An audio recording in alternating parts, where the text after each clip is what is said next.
Welcome. This is RiaTalk for real people, where we're always keeping it real about real life. And here's your host, Maria. Hello. Welcome to Real Talk for real people. Let's talk. Okay, so what are we talking about today? Okay, there's a lot to talk about, but today we're going to talk about the bright side of sadness. When I was trying to give this a title or subject, and I heard that someone talk on NPS News, and it was a book or something they were talking about. I caught the end of it, and it was saying the beautiful sadness, how many art is even music. It can be sad because we like that feeling of sadness sometimes. And someone said, doesn't that strike? Even in musical chords, we like that. And I heard a blues singer once said, "Hurt so good."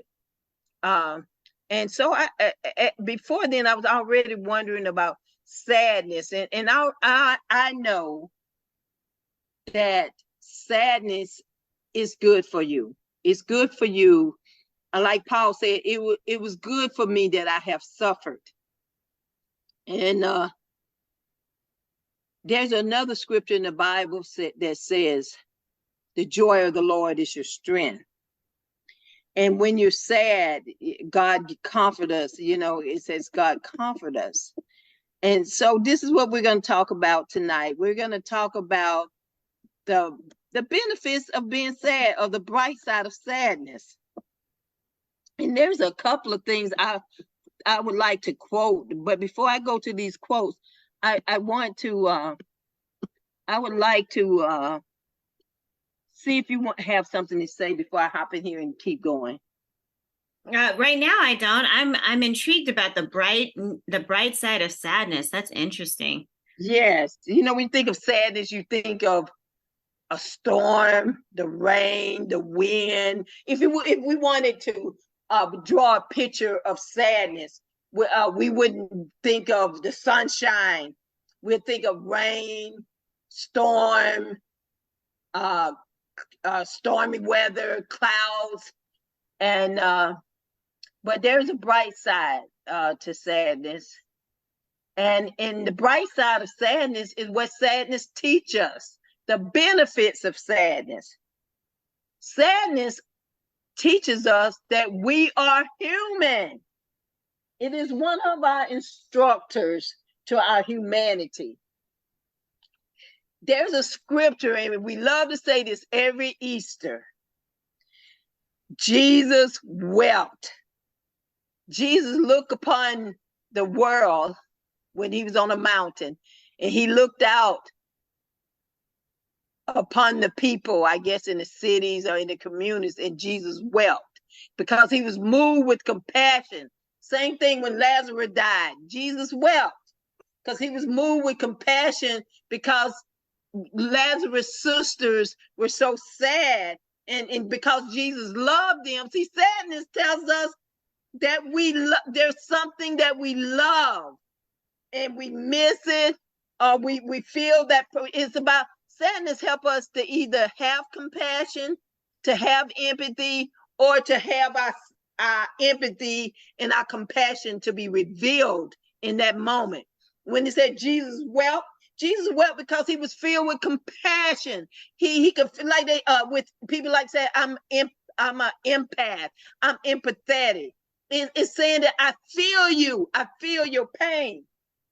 And there's one thing, here's this quote that I want to use. I have a couple of them. I want to see if I can read it clearly. There is no pain. Okay, I'm trying to read it. It's not clear. Let me go to one of the other ones. Tears, and we all can agree when we're sad, oftentimes, not all the time, but most of the time, there are tears that accompany the sadness.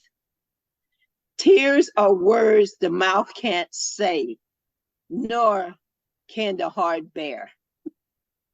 That's one of the quotes. And one of the other ones that I love is, behind every sweet smile, there is a bitter sadness that no one can ever see and feel. And here's another one that says, there is one pain I often feel, which you will never know is caused by the absence of you. And that makes me cry. That one, I'm gonna say it again because it makes me think of my dear sweet mom. There's one pain I often feel it, which, Mom, you would never know because it's caused by your absence. Here's another one of my favorites. So it is true. When all is said and done, grief, this is my favorite. Grief is the price we pay for love. That is so true. That is so true. And I am a witness that sadness is the price we pay for loving someone. So anywho, this is the bright side of sadness, to know that you're human, know that you're alive. The sadness help you to know that you're alive and that you don't have such a cold stone heart that you can't feel. You can't feel sadness. You can't feel empty. You can't feel compassion, that you can miss someone. And that's the bright side of sadness.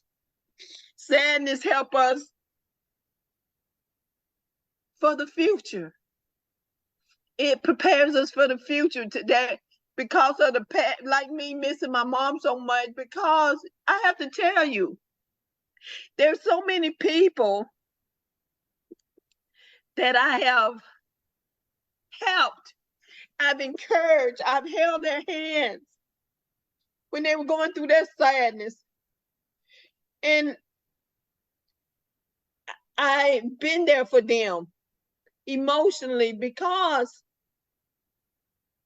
I have too been sad. I too have lost the family members, of many family members, and one that's most dear to me today, my dear sweet mother.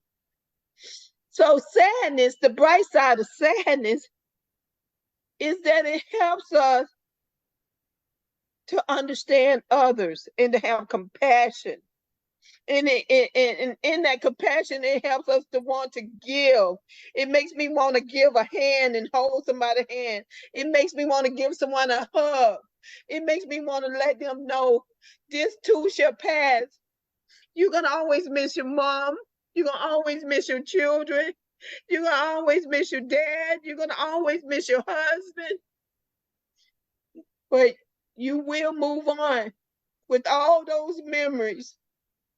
You will move on. And I'm moving along. And then one thing I realized, and again, it is the bright side of sadness. Life does go on. And we have to move on with life. We have to move not in spite of the sadness,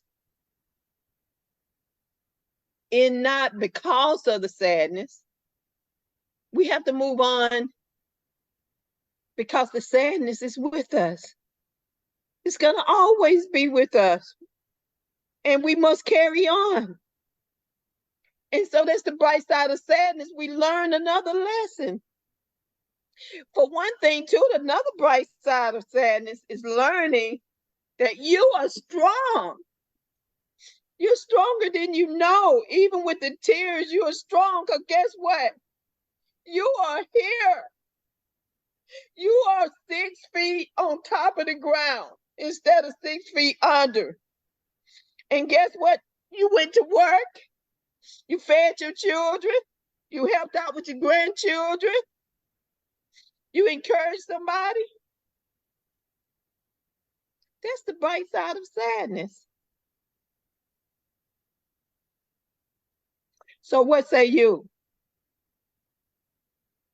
I think it's good. I never really considered the bright side of sadness. Like you said before, you mentioned sadness being associated with rain and gray clouds and stuff like that.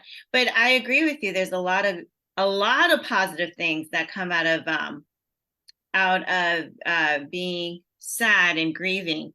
And I think one thing that maybe is worth mentioning is that people are watching you too, and how you're dealing with grief, and they're learning from you too, of how you're going through it, and how they should maybe handle things as they're going when they get to that point.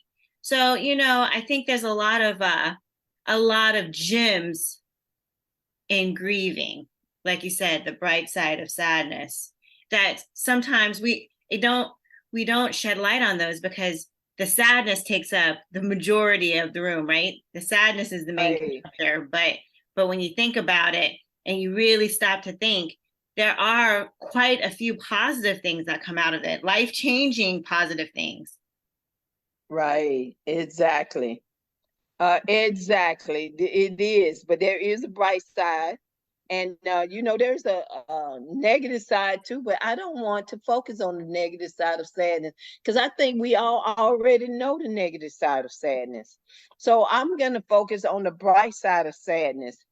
Uh, there's another quote that says, "Tears are the words the heart can't speak," and this is so true. And another thing too, on the bright side of sadness, here's the initial thing, and this is what I thought about when I was going through it, when I started my grieving process. Sadness is a catharsis and emotional release. Sadness can serve as a powerful emotional release valve. It allows you to express your feelings. Uh, and it gives you that release, because if you held it in, you just like a balloon, if you're going to burst. But if there's a outlet, sadness is an outlet. It allows you to release because it's so much sadness. I think it was Aristotle that says once, we once said, the catharsis of emotions is one way to purge the soul. Like I said, empathy and compassion, growth, and you learn that resilience, that sadness can be a catalyst for personal growth.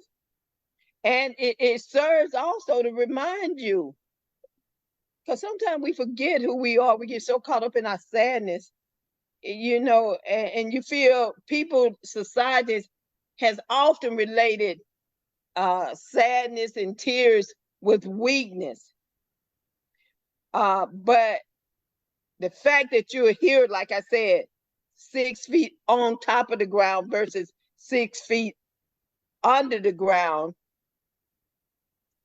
let you know that you are resilient. And as you go through your sadness throughout the years, the good memories, if for example, if you were married to your husband for 50 years and he passed away, and as I said, and I always remember Bernice, and because her 2 children died, they died as young adults in the same year. And what she has learned and what she has taught others, that you grow in the sadness. You using that muscle.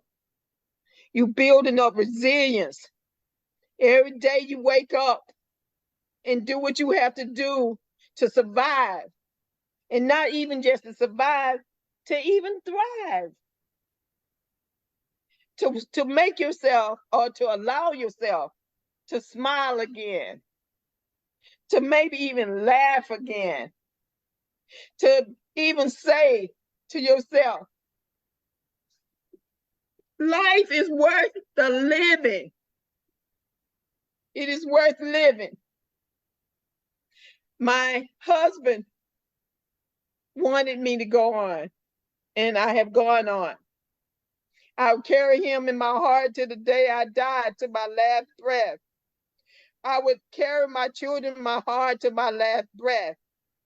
The fact that you are affirming that they never will leave you is the bright side of sadness.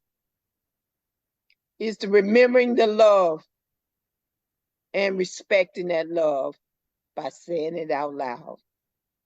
That's the bright side of sadness. Okay, well, that's it for RiaTalk. Please leave your comments and your compliments below or on our Instagram account at RiaTalk. For growing guys, you can find this podcast on Spreaker, Spotify, and iHeartRadio podcasts. Just search for RiaTalk. Also, remember to like, follow, and subscribe to RiaTalk, and we'll see you next week.